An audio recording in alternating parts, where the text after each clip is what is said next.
again, I'd like to start by asking the panelists to introduce themselves. Sure, so my name's Carey, Kolaja. I'm the Chief Product Officer for Citi Fintech. And the Citi Fintech division was created about 18 months ago, and the intent of it was how do you disrupt from within a large institution? And we have a couple of different strategies for that, as well as key pillars of opportunities that we focus on that I'm happy to share through the panel. And I'm Sherri Littlejohn. I'm with Wells Fargo, and I'm part of the innovation office that we have that was created about 18 to 24 months ago. So let me start by asking a sort of trick question, but it's not what you said backstage. It is the question you're expecting. I'm just trying to spice it up a bit. But what is a product actually now for a bank? Has fintech changed the way you define a product? Because traditionally, a product was your current account. Is it now the app as well? Do you want to start, Sherri? I'll start from a Wells Fargo perspective. We tend not to think about products and services as much as we think about the customer experience and what is it that we're trying to provide to our customers and what their needs are, and making sure that we understand that more specifically. So in the past, we would have a mortgage customer. You'd have a retail customer. Today, we have a customer that wants to have services from us. So we think about it more holistically with the customer in the center of everything that we do. Does that help with you? And how is it different for you? Yeah, it's interesting. So a little bit of back history. So I was at PayPal for 13 years before I joined Citi 18 months ago. And it was pretty clear what product was, or what a product manager did, and the discipline of product management. And so when I joined Citi and we started to recruit talent, I said, well, I have to hire a product manager. And they said, well, of what product? Like, we've got people who lead our checking account, our savings account, our loan products, et cetera. And it was part of this shift on how do we redefine what a product is. And I think very similar to Sherri, we think about a set of features and services that service a need, but it is wrapped in an experience. And I wouldn't say it was an app, because particularly in the world where we're starting to see this infusion of digital and physical kind of existence and plays across different channels, and particularly in the financial sector, it's really about what problem are you solving for, and at the end of the day, have you created value? Mm-hmm.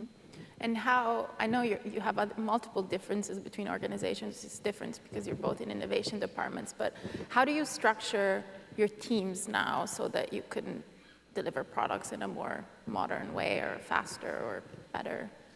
You know, some of the things that we've done to get speed to market, which is, as you can imagine, much more critical for us than it might have been in the past. And not that it wasn't important that we get products to customers faster, it's just that the engine didn't work that way.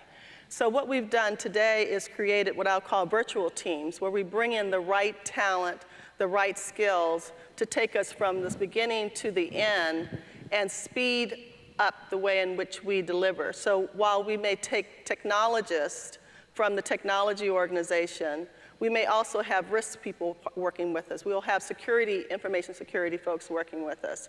And bringing us all the way along, including those who are in the business, who understand what is it that we want to bring to market. The other thing that we've been doing from our innovation perspective is we act as a catalyst for enterprise thinking. So cross-functional thinking comes from our organization in a lot of ways. We do not deliver products. What we do is work with our lines of businesses to affect the delivery of a product. So we are there from beginning to end, but we have different roles as we go through that process. So we may be the very thought leaders bringing in fintechs, bringing in technology to create something, working with what the business lines might want to ultimately deliver, talking about what can happen, what's possible, and trying to get out of our own way, if you will, so that we can deliver new and innovative things. But our role may change by the time we get to the end in terms of production, because that's not our space. We may start to hand off and be less involved as we start to deliver that into the marketplace. I'm just curious, how many of you are from kind of an institution or an incumbent? There are a lot of, okay. Is this institutions? Yeah, yeah. So there's a decent amount. I'm just curious because I just want to kind of frame kind of the response to this, which is, When we were set up, so Stephen Bird, who is the CEO, came over from Asia, and he was appointed into his new role. And a lot of what we heard in, I think, the previous panel prior to this was about what's happening in the emerging markets and the trends. And if you're working out in Asia and you're working out in some of the markets that either are more innovative or haven't had the infrastructure barriers that exist, they're much further along than the US. And he came in and said, look, we got to figure out how we change the way we service our customers, and how do we change the financial structures and systems that have existed for 200 plus years, at least since we were birthed, and at the end of the day, continue to solve for as society is starting to shift. And so he said, look, I need to form a division. It needs to embody the characteristics of a startup. And that's everything from how you go and identify the problem statements you want to solve for. You're going to focus on one market. You're going to focus on one customer segment. You're going to focus on 32 features is all that we did. And we were maniacal in what we had to deliver. And the difference between Sherri's and my organization is we actually brought the product to market. And it was with the lines of business, but having to be at the forefront of finding a path and a space for a lot of the resistors, I'll say, or detractors, was really, really hard. And I will say that as much as we wanted to embody the characteristics, we also couldn't leave a lot of bodies in our wake. We had to figure out a way to stand on the shoulders of everybody else who knew the institutions. And so we were able to, there are three things that we were able to do. So one, building business agility, very similar. How do we release quicker? It can't be 9 months. I mean, we release now every day and every month, depending if it's back-end features or customer-facing features. How do we create digital solutions that will service the needs? And it's not just creating a solution, it's looking at the technical architecture of the services and the capabilities that can start to be extensible to other applications and use cases. And then the third area is probably a little bit more traditional in the innovation space, which is what are the next vectors of growth? What are the areas or themes that are changing the way that we interact with our money and our finances that we have to anticipate and be ready to capture? Because at the end of the day, we're far behind. So you kind of sort of started mentioning the resistance that you might get from existing lines of business. So how do you get the lines of business on board so it doesn't feel like they're parachuting innovation people onto their heads? They feel like they're part of a team rather than, or they get at least excited. Look, it's a lot of work. It's hard. And I'll tell you this, the second year is even harder than the first year. Because the first year, you've got the senior executives saying, we got to do this. People have it in their incentive plans, and everybody's running to the same thing. The second year, it's, yeah, we can do that too, and we want to be part of it. But it was a ton of work, and part of it was how do we embrace the sense of humility, and how do we embrace the sense of one mission. We launched a set of features that were in service to our Citi Gold customer base in the US. And it's a high profitable segment for us. But I'll tell you what, we couldn't have done it without the expertise of those individuals who've been servicing that segment for 15, 20, 30 years. Because I didn't have that experience or institutional knowledge coming in for 18 months. And I think that symbiotic relationship was critical. And I would add to that in that there's a blending. We definitely need the expertise of those who have been on the ground in the environment with the customers, but we bring our customers into this as well.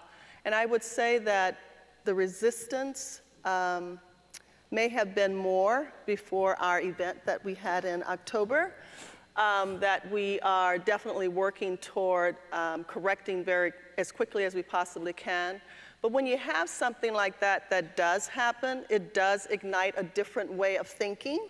And so everyone is looking for, how can I do this differently? What went wrong? How can I fix that? So I want help in how to make it happen. So maybe it happened over here, but let me look over here as well, because maybe there was something lurking, and I'd like to hear more about what you guys are thinking about in the innovation group and how I might incorporate that into how I'm thinking about my customers going forward. Or better yet, let's talk about our customers as a whole, because that's what we're really trying to make happen, is to think about my life as a customer from the beginning to the end. And most of us have multiple products, so I don't want to have you come to me differently because you came through a different channel or you came for a different product or service from us. Instead, I want to look at you one way, and I also want to provide you with an easier way to do business with me because I'm thinking about you. So think about it from this way. You have an innovation group who is charged with looking across the enterprise. So we have multiple ways of authenticating you as a customer, depending on which channel you came in. Well, how about me coming up with a way or ways to authenticate you across the board and let you, the customer, decide what's the best way to come in. But I'm still making sure it's safe and secure for you to come and get access from information. Those are the kinds of things. And just to add one more thing, because this was, I think, quite unique into what was a catalyst as we started our journey, is while we were maniacally focused, we actually had a very different incentive structure than the rest of the bank and the rest of the institution. And we weren't encumbered by the bottom line or the top line. And we were asked to say, okay, look at what the pain points are and what are the customer asking. And we collected a lot of data. I mean, we had thousands of data points early on. And then also we're going back in the market with our product as it evolved, our experience as it evolved to test. And I'll tell you, I didn't realize the power of that, and as long as I've been doing this, particularly when you're sitting in front of a number of executives who haven't had the luxury of being in the market talking to the customers as much as they would have liked, the data spoke for itself. And so when you talk about how do you bring those lines of business with you, when they're hearing it and they're feeling it and they're seeing it, that's their job to service that need. And so trying to understand what the secondary and tertiary kind of metrics of success were absolutely critical. And we're seeing a lot of positive results because we led with a different hypothesis than I think people have typically done in the past. So I think from the start of the fintech times, the attitude from incumbents has somewhat changed, at least. They have fintech innovation units and so forth. But what are some of the challenges that still haven't been solved in terms of making it easier for you to put out products? Has legacy sort of turned into non-legacy now, or is that still holding you guys back? I mean, I'll try. Go ahead. Sure, smiling at me. So someone said to me once that it's easier to change a technology stack than change a culture of 200,000 people, okay? Which is true. Okay. It is true. And while we still live on a lot of the historical, technical architecture, and we're finding ways to create layers to interact with it as we move to more of a modern stack, what has really encumbered us, and I wouldn't even say that that's encumbered us, there's been two things. One, it's people, and two, it's the perception that the limitations are the regulatory environment. And so I found some of the commentary in some of the earlier panels interesting, because if you've got the right leaders who are willing to challenge the status quo, and I think you're wishing to push the envelope in the right places, you can actually make amazing things happen. There's this perception that the regulation is so heavy, and it is, but it protects all of us, and sometimes protects us from ourselves. But what we have found is we changed the structure of how we looked at our controls functions. So twice a week we meet with representatives in all of our control functions, and we walk them through the user stories, and we walk them through the product we want to build. And in doing so, it has expedited the process, but the big learning there was we had people who said you can't do it. But they were saying that because it was either an old policy or it was their opinion, not that it was actually law. And so we've entered into this is it your opinion? Is it policy? Is it law? Because if it's your opinion, I'm not going to take that as an answer. If it's policy, my question is a policy from 100 years ago or 10 years ago or today? And so I think just changing the way people looked at why the no was there was really important, but that's been critical. Yeah, I like the way that it was framed for you guys and how you look at things. I would also add that culture is difficult. And I think I saw a lot of hands go up, so you know what we're talking about when we say changing the mindset and changing the culture and the way in which we look at things. Not being afraid that something is going to suddenly, you're not going to have a job tomorrow. I mean, that's real for people thinking about these kinds of things with these newer technologies, automating things that we don't need as many people anymore. This is just reality. And just understanding that we do need people to do some of these newer things that are coming on board, and we need to educate our team members to understand what these new technologies are. There's been more than one person that sat up here and talked about we can't find as many data scientists or as many machine learning talent out there. There's an opportunity there for us to train and teach and help us all to be open to what the possibilities are. But we're going to need new skills in order to do this. And I think that's one of the roadblocks that we have, is that we're so busy operationally trying to keep things running that we haven't seen a way to kind of make room for us to learn and train and teach and be curious about how to make this new world come to fruition. And quite honestly, it's coming faster than we can even imagine. And if we don't get started soon, we will be left behind. And not only will fintechs come in and take over some part of our businesses, but quite frankly, the unexpected visitor that has nothing to do with financials will come in and take things over, is my prediction. That's not a Wells Fargo. What do you mean by unexpected? Well, I just kind of think of Amazon. I think of just one to name. So let me ask, is the fear of Amazon, Google, and Facebook actually driving activity within banks now, or is it the startups? Because it seems like banks are still not really that fussed about the startups. What is the biggest driver? Like, what is the biggest competitive driver? I don't know what the biggest, I don't know if I have an answer to that. I just think things are going to come from unexpected places. And we need to be on our toes and be aware of what the possibilities are. I also believe it's not just looking at what's in your, bailiwick or your little house, but looking around at other things that might impact the way customers think about life in general. I don't think it's just thinking about retail and, okay, what's going to happen in the retail space and how is that going to impact my business? I think it's really thinking about me as a customer, me as a company, and what my needs are. Because I think the lines are getting very blurred in terms of what we think about from a... So I'll be a little bolder. I think fear of relevancy is what's really driving a lot of these institutions, and it absolutely should.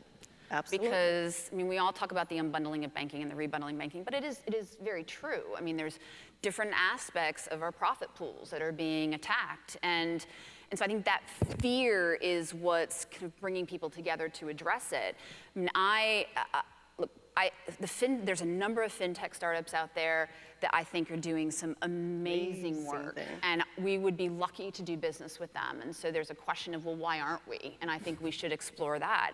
The flip side of it is, if you look at what has started to fall in kind of the payment, or I would say the services sector, like payments was something that's gone, we've gone after.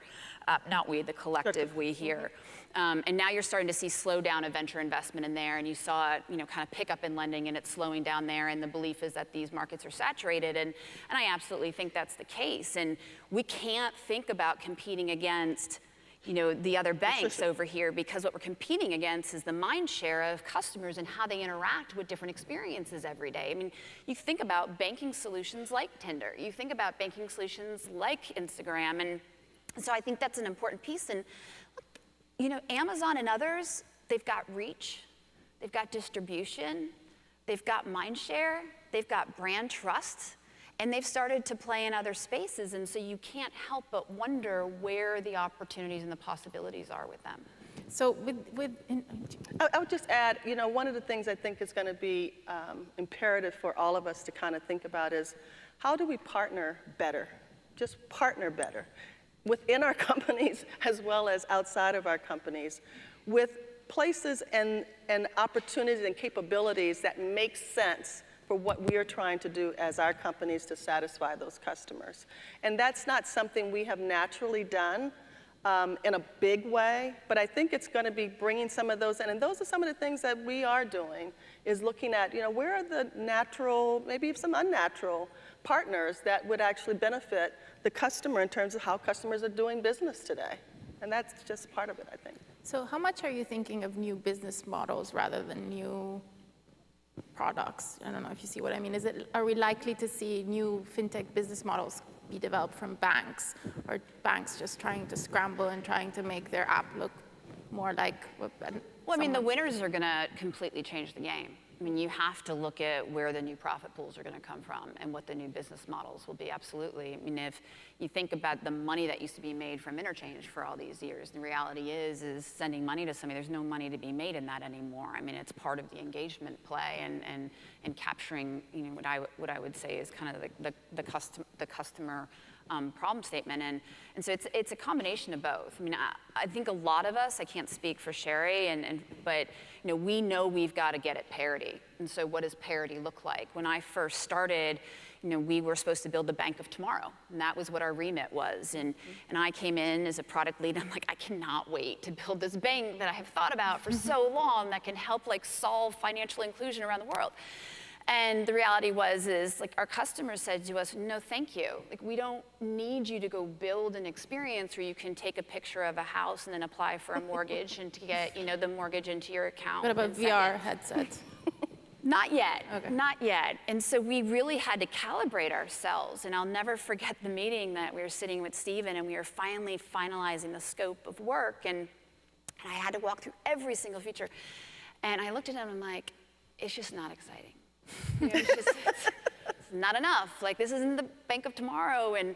And his comment was, I think, really representative of his solid hand and leadership, which was, it is for now. Like there's a lot that this will exemplify, and it will drive kind of a cascading effect around the change of the bank. And we've got to catch up. I mean, just small things of being able to easily send money from somebody from your bank account for us was difficult. You have been more advanced. And when we do research, you know, 75 to 85% of the people say they would trust their bank and they want to send money from their bank versus going to a disruptor P2P. And so, you know, we'll see how things shape up, you know, over time. Do you think we're at a point where customers, and I ask this to every single panel regardless, but we're at a point where customers are actually changing? They would go to Wells if they thought Citi's app was not very good, or is it still people choosing choose because they get a better interest rate somewhere else? Does it really matter to the point that you have to make sure they're not going to go away because the app is crashing? No, go for it. So I'll go for it. Yeah, they'll change. So there's been some research that's been done that I think it's 1 in every 3 have actually changed institutions over the last 90 days, and another 18% will change in the next 12 months. And so the appetite for dislodging in the current institution or bank, whether it's a neobank or a digital bank, and trying something new is absolutely there. And part of it's being driven by this next generation of consumers and what their expectations are and what their needs are.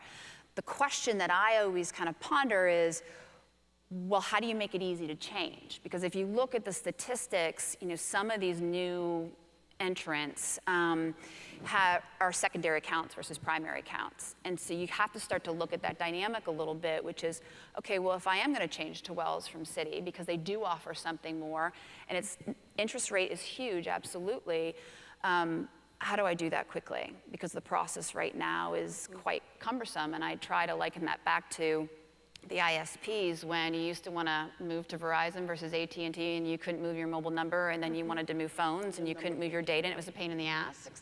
You know, I think we're going to see the same thing, is like, what is that kind of switching element to go from institution or brand?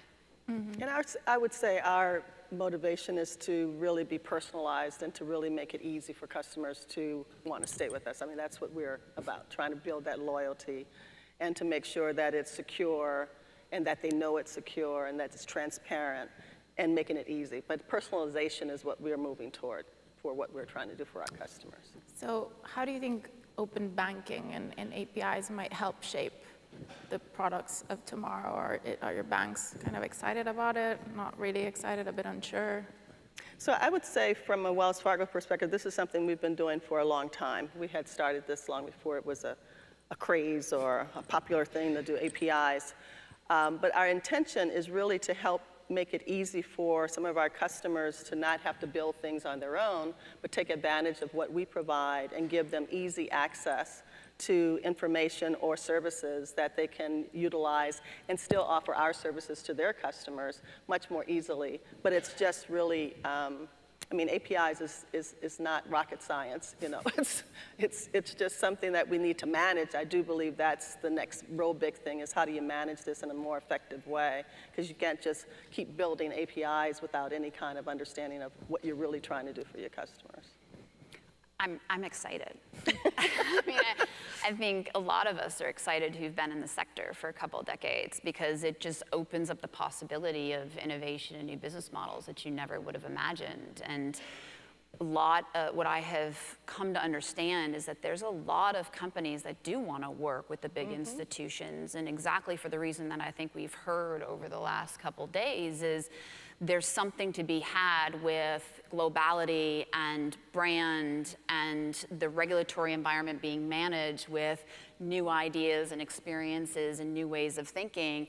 And so this mashup, I think, can be quite powerful, and an open agenda allows you to do that. And we weren't as advanced as you guys, but in November of 2016, we launched our developer hub. And we really tried to model it after the Stripes of the world and the Googles of the world and others, of how do we service this new segment of developers, whether they're startups or from institutions, and what types of services do they want to actually consume from us? And the beauty of this is that, you know, we opened up and we're in 8 countries now and over 100 different APIs that are available, and we're starting to see a lot of momentum, but even that's hard. I mean, we have to look to manage that as a business and look at the funnel of where the opportunities are. But, you know, not only for Citi, I think for our industry and for each of us who, I mean, money touches everybody across the world. Like, the opportunity to be more open in how we collaborate, I think, is just going to kind of change the future of financial services. Have banks figured out how to monetize this yet, though? Like, because it fundamentally changes, or it means you're now a data business as well, not just a Well, look, I think that's something we're all exploring, is do you monetize it or do you not? Because, you know, I take the view of, if we have an API that allows Intuit or allows Yodely or allows whomever it may be who aggregate information to aggregate information on the customer's behalf with the customer's consent. Now, the beauty about doing that via an API protocol is it's safer versus doing screen scraping, which has been going on for years. The question is, do you charge for that? I mean, and you know, I think people have varying points of view. Is it a cost recovery play? Is it a revenue play? Or is it just a part of the world that we live in and the cost of doing business? And so I don't know who has figured that out yet. I haven't, you know, I don't have exposure to everything across the world, but we have. So I guess we have 1 minute left, and I mean, I think this is a world first in terms of a fintech panel of only women and no men, because normally it's the other way around. So let me ask a gender question. So financial services hasn't been a great star in terms of gender diversity at the top, and that probably has shaped the products in some way that have been produced. Do you think we have the same risk with fintech? Because fintech is another industry that's not doing that great because it brings in tech. So what are your thoughts? How important is it to have more women at the table when building financial products? So I'll go first and say I think it's important to have diversity of women, cultures, et cetera, at the table as we talk about unbanked people we don't really have a close relationship with. We need to have them at the table with us as we're trying to determine what are the best kinds of services we need to offer to all of our customers. I mean, diversity as it comes in all shapes, sizes, races, religions, et cetera, is important to everything that we do. So fintech is not an exception. I'd agree. I think the two things I would add is, I was asked this on a lean startup panel once, and I was caught off guard a little bit about it, so I've thought about it a lot since, that I agree with the diversity element. I also think that there's a shift in what leadership requires as we move more towards a collaborative and connected environment, and it's not as linear. I mean, it is definitely one that requires a lot of vulnerability and openness to learn and constant agility. And I'm not saying that any one gender does it better than the other, but I think that there's a natural inclination maybe to one versus the other. There's no one here to contradict us. Yeah, there's no one here to contrast me unless someone wants to stand up and walk out. So I'll leave with this, is I was listening to a woman who is very high up in one of the institutions, and she said that they had done a lot of research, and what she shared is they found that if you develop product for men, women won't adopt it. If you develop product for women, the men will adopt it. Yes. And so you start to think about how do you curate your employee base and who are you here to serve so that at least you're meeting the masses. Yes. Okay, so I think we're done with time. Thank you so much. Thank you. Thank you.